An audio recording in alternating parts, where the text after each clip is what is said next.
मैदान निवडण्याचं असं ठिकाण काही ठरलं होतं, पण हे नियोजित ठिकाण आम्ही केलं कारण हे जवळ रस्त्याजवळ आहे आणि येणाऱ्या प्रेक्षकांसाठी हे चांगलं आहे. म्हणजे काही काही ते मैदान आतमध्ये असतात, ते शोधावी लागतात, तसं इथे शोधायची गरज नाही आहे. आणि मैदानामध्ये विशेष करून कुठं रुपण नाही आहे, त्यासाठी आम्ही हे मैदान निवडलेलं आहे.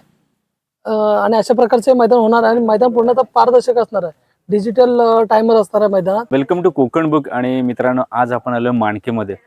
नेटकेश्वर प्रतिष्ठान माणकी आयोजित भव्य दिव्य नांगरणी स्पर्धा आहेत आणि या स्पर्धेचे सर्वेसर्वा उमेश शेट, राजेश शिर्के देखील आज आपल्या सोबत आहेत. त्यांचे तेजद असेल, आमचे मित्र, हे सगळेच आमचे मित्र आहेत आणि त्यांची संपूर्ण सचिन शेट देखील आहेत आणि संपूर्ण टीम असतील त्यांची. आणि सुंदर खूप नियोजन केलंय. तर आपण हे नियोजन कसं असेल, ही मैदान स्पर्धा होते 14 तारखेला, त्याचं नियोजन कसं असेल याची एक आढावा घेण्यासाठी आपण माणकीत दाखल झालोय. माझ्यासोबत उमेश शेट आहेत. नमस्कार उमेश. नमस्कार. काय सांगाल, उद्याचं कसं नियोजन आहे? आमच्या गावामध्ये मुलांनी ठरवलं की बाहेर जेव्हा आम्ही जातो, सगळेजण बघायला जातो, आम्ही मान्यवर म्हणून असतो, तर कधीतरी आपल्या गावात पण मैदान व्हावं असं प्रत्येकाची मुलांची इच्छा होती. ठीक आहे, आम्ही एक 10-12 दिवसापूर्वी पटकन नियोजन आमचं झालेलं आहे.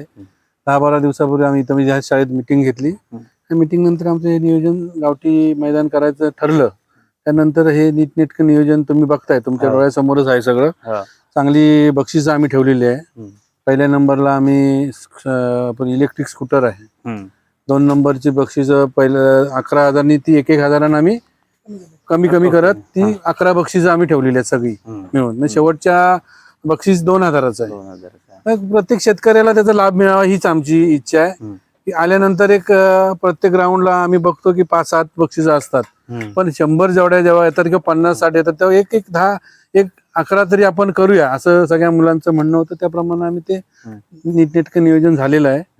बाकी काय नाही. आता हे आपलं कितवं पर्व आहे किंवा ह्या क्षेत्राकडे तुम्ही कधीपासून वळला? आम्ही सुरुवात ज्या वेळी नांगरणी स्पर्धेला झाली तर सुरुवातीचेच आम्ही सगळे मेंबर आहोत. पण त्यावेळी आम्ही पहिल्यांदा भरवली 10-12 वर्षापूर्वी.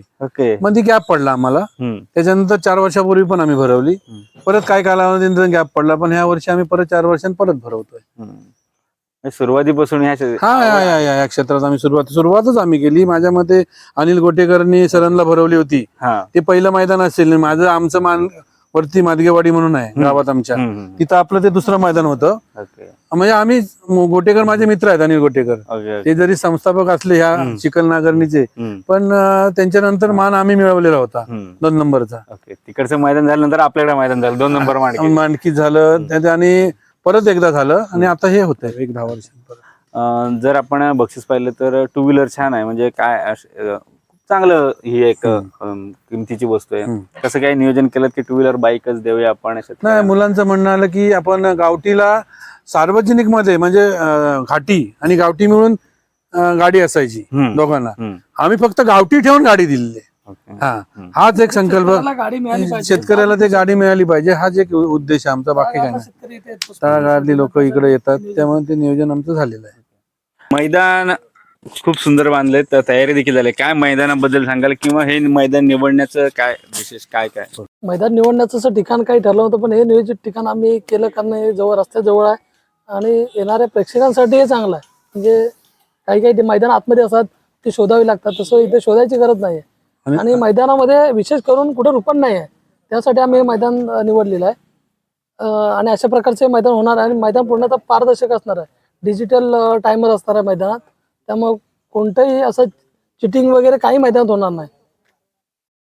मैदान आपण जर पाहिलं तर माळावर आहे, त्यामुळे रुपणचा काय तसा काहीच नाही. रुपण 100% आम्ही सांगतो, इथे गॅरंटी येतो की रुपण कुठेही पडणार नाही. चान्सच नाही रुपण पडायचं. एक वैशिष्ट्य आहे, रुपण नसणारं ग्राउंड हे माझ्या मते रत्नागिरी जिल्ह्यात पहिलं होऊ शकतं, असं आमची 100% खात्री आहे आम्हाला. फक्त ड्रायव्हरचा कसं आहे, फक्त ड्रायव्हरला पळायचं आहे बैलाच्या मागून, विशेष आहे. जो ड्रायव्हर पळणार आहे, सर रेषे देणार आहे, तोच इलेक्ट्रिक बाईक घेऊन जाणार. आणि या स्पर्धेचं वैशिष्ट्य म्हणजे ही स्पर्धा आम्ही कुठल्या पक्षाची नाही ठेवलेली आहे. मुळात सर्व पक्षीय म्हणण्यापेक्षा आमच्या गावातल्या मुलांनी तेव्हाच ठरवलं की आपल्या मंडळाकडनं, आपलं जे मंडळ आहे जुनं आमचं एक नेटकेश्वर प्रतिष्ठान माणकी, त्या मंडळाच्या ह्याच्यातच आपण नियोजनातच हा कार्यक्रम करायचा. मान्यवरांना आम्ही सगळ्यांनी निमंत्रित केलेला आहे. त्यामुळे हा कुठल्या पक्षाचा कार्यक्रम मुळात नाही, हा पहिला तुमच्या समोर सांगतो.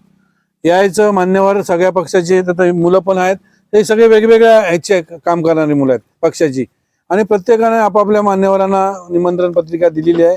आणि माझ्या मते इथे 100% सगळे मान्यवर उद्या उपस्थिती लावतील, याची 100% आम्हाला खात्री आहे.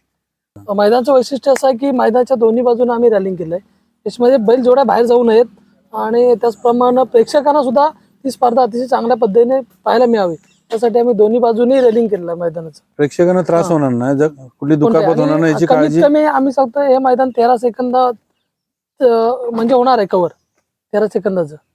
अशा म्हणजे ते व्हायलाच पाहिजे 13 सेकंदात एवढं मैदान.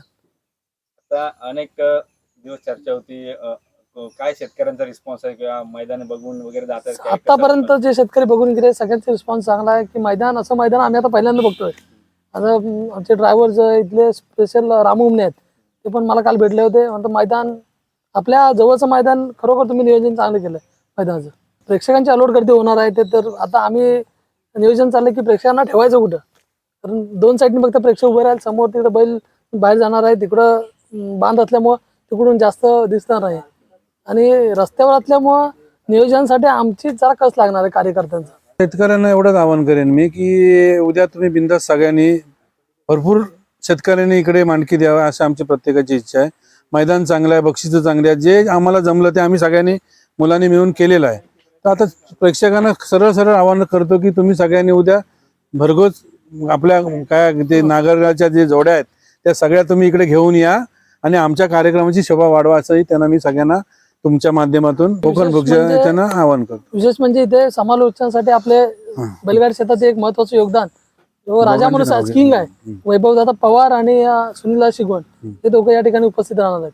मग मानकीत वैभवदादा पवार आणि सुनीलदादा शिगवण पुन्हा एकदा आवाज घुमणार. आणि सगळ्यात महत्वाचं, प्रत्येक शेतकऱ्यांनी लवकरात लवकर येण्याचे प्रयत्न करावे, कारण कार्यक्रम नियोजित वेळेत चालू झाला पाहिजे. आपल्याला सगळ्याच गोष्टी उद्याच करायच्या आहेत शक्यतो, आणि तिथूनच आपल्याला सुरुवात आहे. त्यामुळे तुम्हीच प्रेक्षकांना सांगा, आम्ही सांगू, सॉरी शेतकऱ्यांना सांगा, लॉर्ड्स बीटचा जो विषय आहे का ते लवकर, काय गाड्या उद्या येणाऱ्या आहेत. मग आमच्या लोकांचं आता असं ठरतंय सगळ्यांचं की आता थोड्या पाडायच्या, उद्या थोड्या पाडण्यापेक्षा मजा नाही, उद्या एकत्रच आपण त्या लॉट्स सगळे आपण पाडवू. पण सगळ्या शेतकऱ्यांना आवाहन करतो की लवकरात लवकर येण्याची इथं कृपा करा.